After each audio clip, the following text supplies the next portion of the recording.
Hello po mga kalods at welcome back po sa channel. So dito po sa harapan makikita nyo po ang tinatawag po dito na MCB distribution box. So meron po itong takip. Tinanggal ko muna yung takip para makita nyo ang nasa loob. So ito po ang takip sa MCB distribution box. So ang nasa loob po dito ay naka 8 pieces. Kung naka single pole 8 pieces, pero kung naka-double pole po ang MCB, 4 branches lang po ang pwedeng ilagay dito sa loob. So, ang gagawin natin, kadalasan pong tinatanong sa channel natin dito, paano kung walang bus bar po ang isang MCB distribution box? Pero itong sa atin, meron po itong bus bar.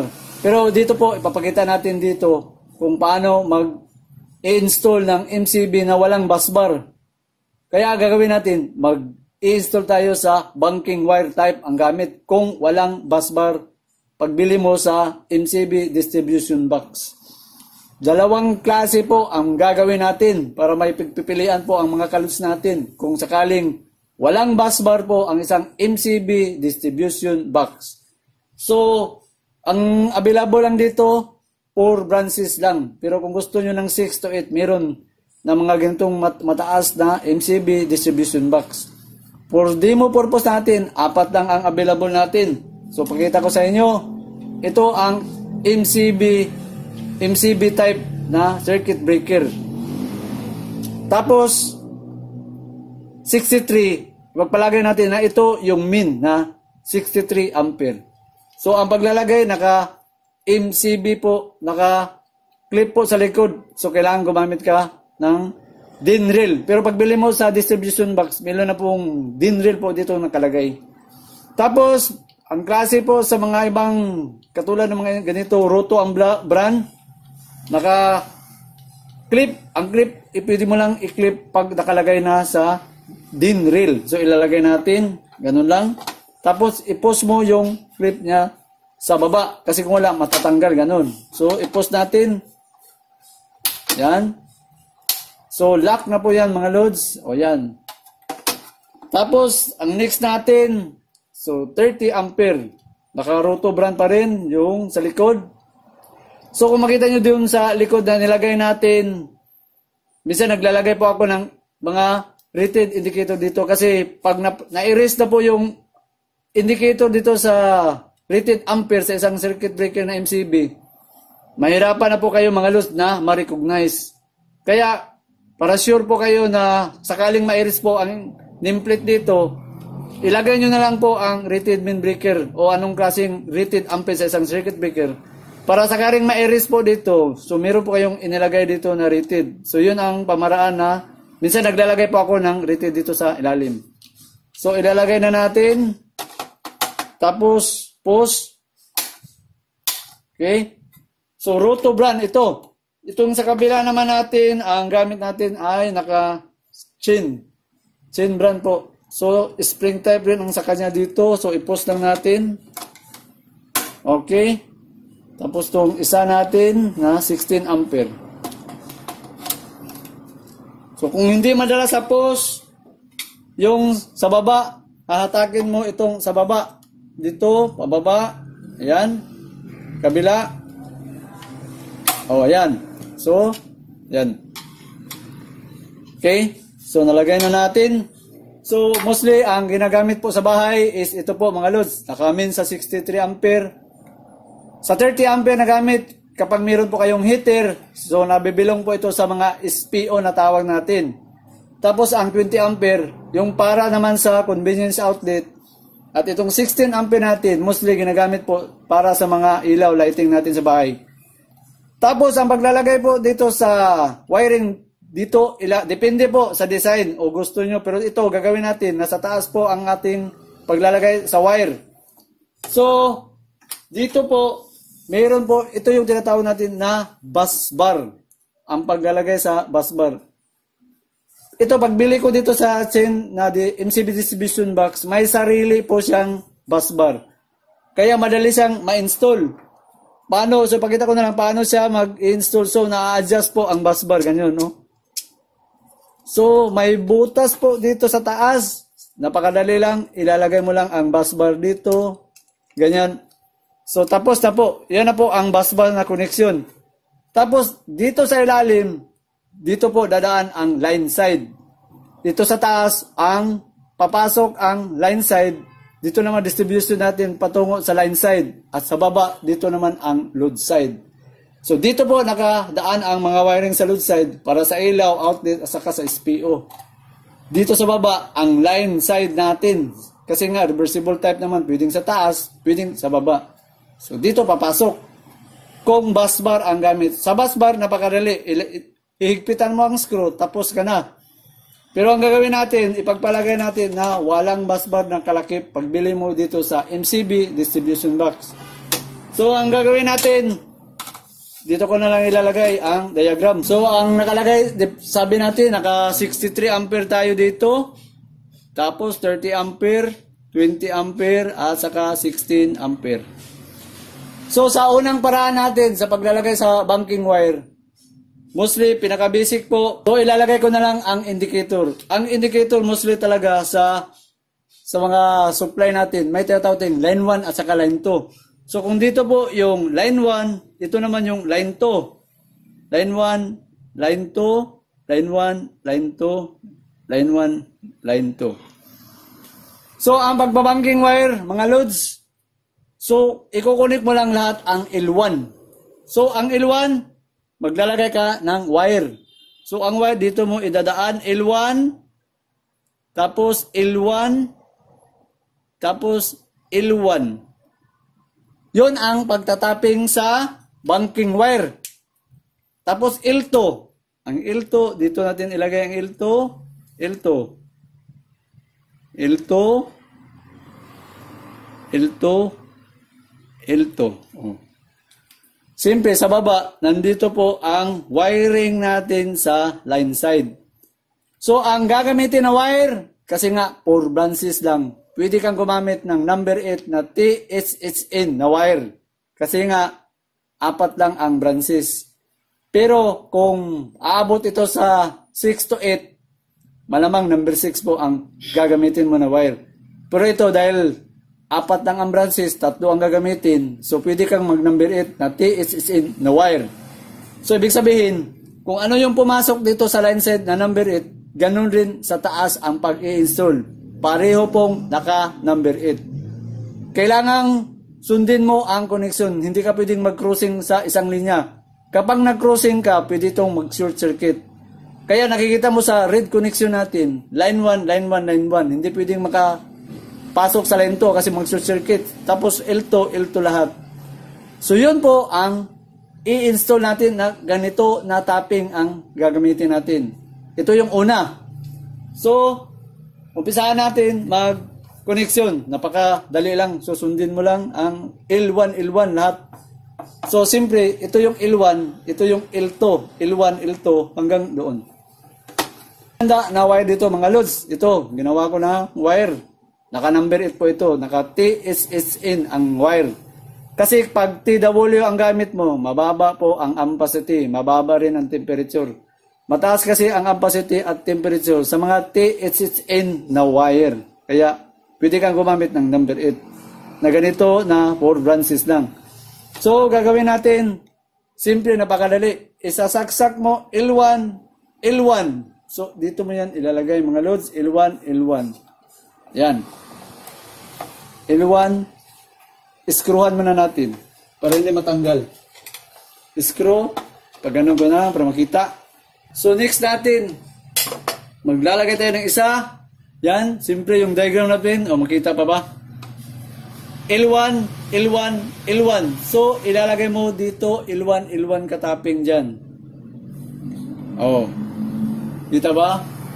Yan, paglalagay mga loads. L1, L1, L1. So, screw muna tayo para hindi siya matanggal. Okay. Next. L1, L1. So, dyan mo ilalagay. Okay. Screw tayo. Okay. O, yan. Nalagay na natin. So, makita naman. L1, L1, L1, L1. So, next natin. Sa L2, L2. So, ilalagay mo ang wire sa L2, L2. Diyan mo ilagay. Yan. Tapos, screw natin.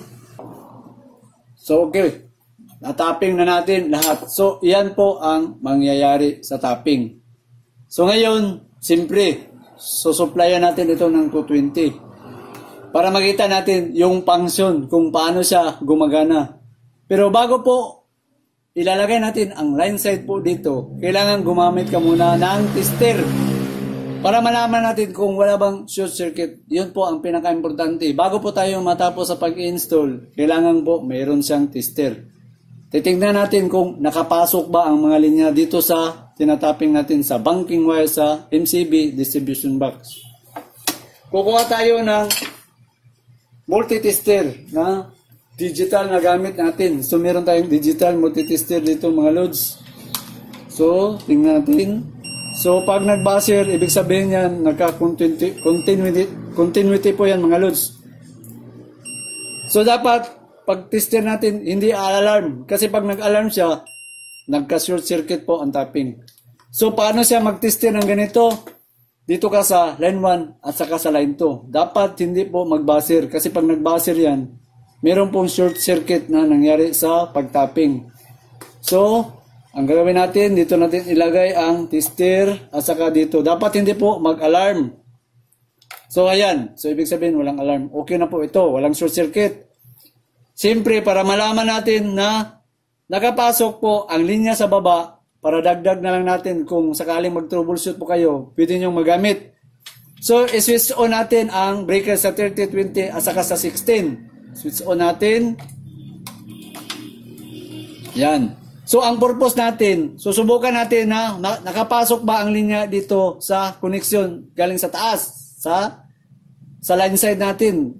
Tingnan natin dito sa load side kung nakapasok. So, katulad dito, sa L1 natin siya nakalagay ang multi-tester. Tapos naka-switch on ang breaker. Dito sa L1, ilalagay natin ang test lead. Dapat mag-alarm siya kasi konektado lahat ang line 1. Sa line 1 tayo naglalagay.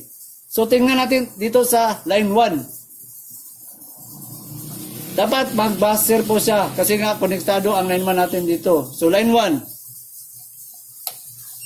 O yan. O, nag-buzzer siya. So ibig sabihin, nakapasok dito ang line 1. Tama.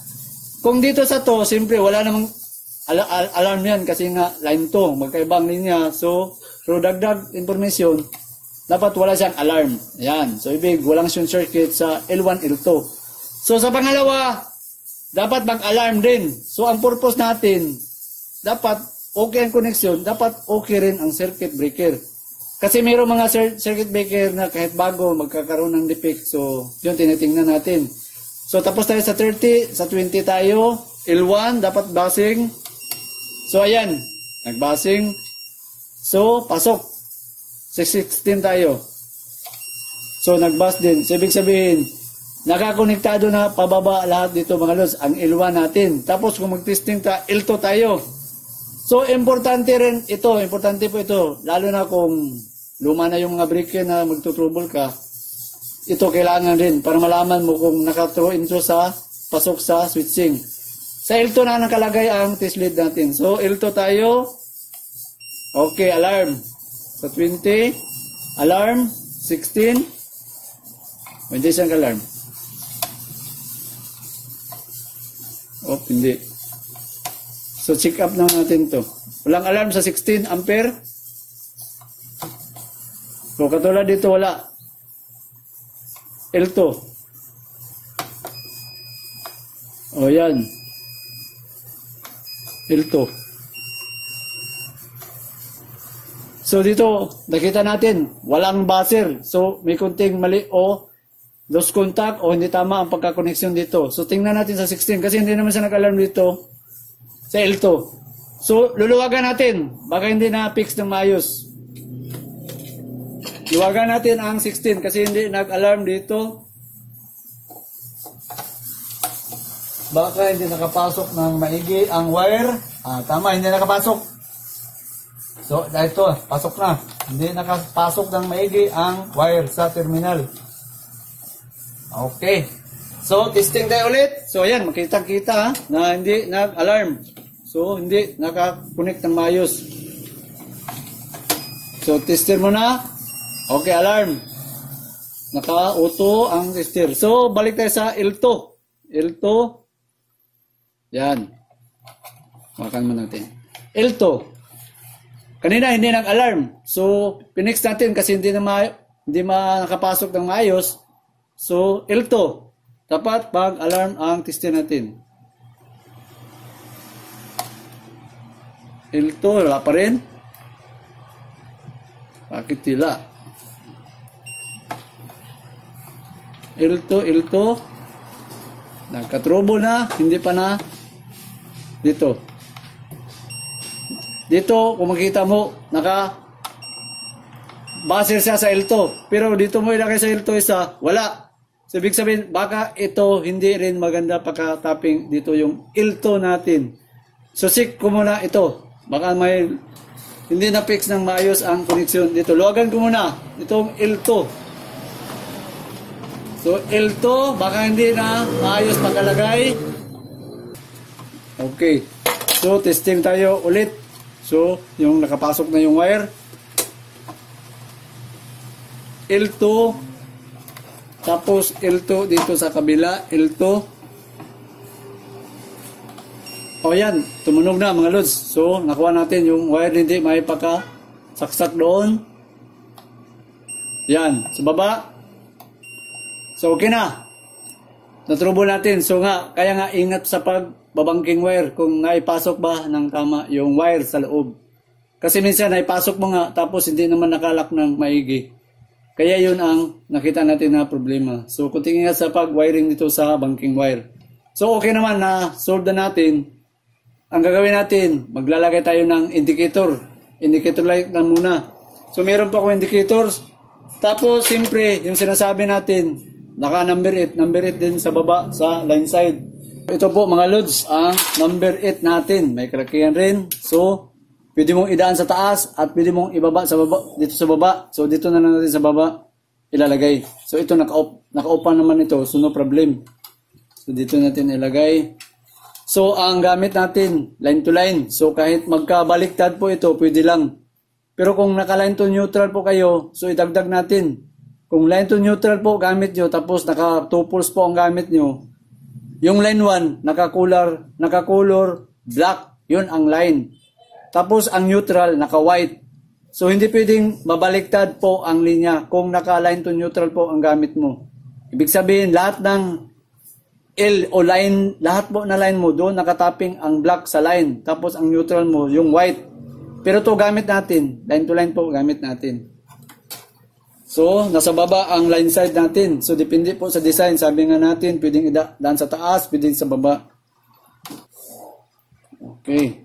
So, ang next, maglalagay tayo ng indicator light para makita natin ang individual switching dito sa distribution box natin. So, meron po akong bulb. So, ito, ipagpalagay na lang natin na ito yung distribution sa SPO, sa convenience outlet, at saka sa ilaw. So, para makita natin yung flowchart dito sa MCB natin. So, off muna natin to. So, ilalagay natin dito para makita. Dito ko na lang ilalagay. So, yan. Mataping na natin. So, ipagpalagay natin. Ito yung distribution natin sa SPO para sa 30 ampere. Ito naman distribution natin sa convenience outlet na 20. Ito naman ang sa lighting natin sa distribution sa 16 ampere na breaker. Tapos, siyempre, i-switch on na natin itong main breaker natin para makita. So, switch on natin ang main breaker. So, hindi yan gagana dito sa distribution kapag hindi po naka-switch on itong main. So, switch on natin ang main. Okay, tapos switching tayo dito. So, umilaw ang bulb. So, yan, makita naman. Yun ang distribution natin sa SPO. Sa convenience outlet tayo. So, yan, umilaw, makita. Tapos, itong 16 natin sa lighting distribution. So, ayan, makita mga loads. Siyempre, ang main breaker, itong 63, i-shut off natin. Kung tama bang masya-shut off lahat ang branch natin. So, tama. Tapos, switch on natin. Ulit. Okay. Tapos switch off mo yung branches na SPO. Itong convenience outlet natin na 20 ampere. At itong 16 ampere natin. O, yan. So, ito yung unang connection. Medyo mahirapan tayo nga. Malaki yung wire. Sa pangalawa na tayo, mga lods. Kasi ito yung una. So, next natin, dito, i-drawing muna natin. So, ang next natin na drawing sa pangalawang pagtatapping sa banking wire dito sa MCB breaker natin. Pa rin, ito yung 63 ampere, 30, yung 20, at saka yung 16 ampere. So, gagawin natin, di bang sabi natin, ito yung L1. So, dito sa pangalawa natin, mga lods, iba yung style. Kung ano po ang rated sa breaker na ginamit, yung wire po ang susundin mo. Katulad nito, naka 30 ampere. Ibig sabihin, ang gagamitin mo dito na wire, naka number 10 ka na AWG wire. Sa 20 naman, naka number 12. At saka dito sa 16 ampere, naka number 14 AWG. Magkaiba, ito yung pangalawa din na design na magkaibang style. Hindi katulad yung isa, magkapareho ang size sa wire. Dito, hindi mo magkapareho. Kung ano po ang rated sa ampere, yung wire po ang susundin mo. So, dito sa connection, L1 tayo. Sa L1, yung L1 natin, dito nakakonect ang L1. Lahat sa L1, ganyan. Ang gamit na wire is number, ang gamit dito na wire is number 10. Sa pangalawa, dahil 20 ampere siya, number 12. Tapos ang pangatlo, naka number, ito, 14. Pwede tayong gumamit ng number 12 kasi medyo may kalakihan naman ang mga butas dito sa main breaker. So, ang gamit ko muna lang dito is number 12. Okay lang. Tapos, ang gagawin mo, L1. Ang L1 po, naka-direct po ang tapping dito ang L1. Ayan. L1. Tapos, dito sa pangalawa, L1, direct tapping yan. Dito, palungo yan, nag-tapping yan. So, tingnan niyo yung kaibahan. Kanina parang naka-throw intro. Pero ngayon dito, nakaseparate, naka-direct po siya dito sa main line. So, ibig sabihin, kung ilan po ang wire, ang watts po na, o power, o rated ampere na dumaan, doon lang siya dadaan. Hindi yung naka-throw intro. Nakaseparate po ito na design. Kung makita mo, naka-direct na siya kagad dito sa main natin. Hindi na dumaan dito. Ganon rin sa kabila. So, ibig sabihin, kung ilan lang po ang flow na nagamit sa current, yun lang ang dadaan. Hindi ko katulad ng isa pa, daan-daan po siya sa mga linyang dinadaanan niya. Pero ito, nakaseparate po, nakadirect po ito sa main breaker. Kaya, ang wire dito, medyo nakakatipid ka sa size wire kasi nga hindi siya ganun kalaki na ilalagay mo. Pero, kung in-number 8 mo ito, mahihirapan ka mga lods sa paglalagay dito sa main. Kasi hindi naman ganun kalaki ang butas sa mga 63 ampere. Okay sana kung medyo 100 pero hindi pa rin. Ito yung paraan na yung size wire, total 16 ampere lang naman ang dumaan sa lighting. So yun na lang yung available na wire na para po sa kanya. So ito safety rin na paraan kasi naka-individual po ito. So ang gagawin natin, magwa-wiring tayo. So yan, makikita nyo nakaseparate sa L1. Tapos L2, nakalimutan na natin. Yung L2 natin, ganun rin. Kung ito yung L2 mo, dito yung L2, tapos yung L2 dito nakaseparate, tapos yung L2 dito nakaseparate din. So, naka-individual po sila, mga lods. So, gagawin natin, magta-tapping na tayo. So, tapping tayo. Dito tayo sa taas. Medyo magulo na itong sa... okay lang. Pwede lang. Tatanggalin muna natin itong wire sa taas. Tapos, i-off natin ito. Baka makuryente. Okay lang. Naka-off naman dun sa mainline natin. So, tatanggalin natin lahat ang wire. Para hindi tayo mahirapan, luwagan ko muna dito yung mga breaker natin. Luwagan muna natin. 30 ampere tayo. L1. So, dahil nga naka 30, number 10 po na AWG wire. Ito, naka number 10 po ito. So, ilalagay natin L1, direct sa L1. Yan. So, unahin ko muna dito muna. Kasi ito dito, papasok yung mga L1. Wag muna. Ito muna higpitan natin. Okay, next tayo sa 20. So, ito naman po ang para sa 20 natin. Naka number 12 lang po ang wire. So, L1. L1. So, unahin natin dito sa L1. Papasok mo natin wire dito. L1, L1. Yan. Higpitan muna natin ang L1 dito. So, dito wag muna. Kasi nga, may papasok pang wire. Ito na naman, L1. 16. So, ang gamit ko dito, number 12 na lang. Kasi medyo may kalakihan ng mga ang butas dito sa main line. Pwede lang, number 12. Mas safety po kung number 12, medyo may kalakihan po ang wire. So, ito, number 12 po gamit natin. So, ipapasok mo dito sa L1. L1 muna tayo ha, L1 lahat. Tapos, isaksak natin siya dito sa L1. Yan, L1. L1, higpitan natin. Tapos na tayo sa L1 mga lods. Pero higpitan muna natin itong sa main line. Dito na tayo sa main. Yan. Okay, talagay na natin. Sa L2 na tayo. Kasi tapos na tayo dito sa L1. L2 tayo. L2. 30 ampere. Number 10 po ang gamit na wire. Yan.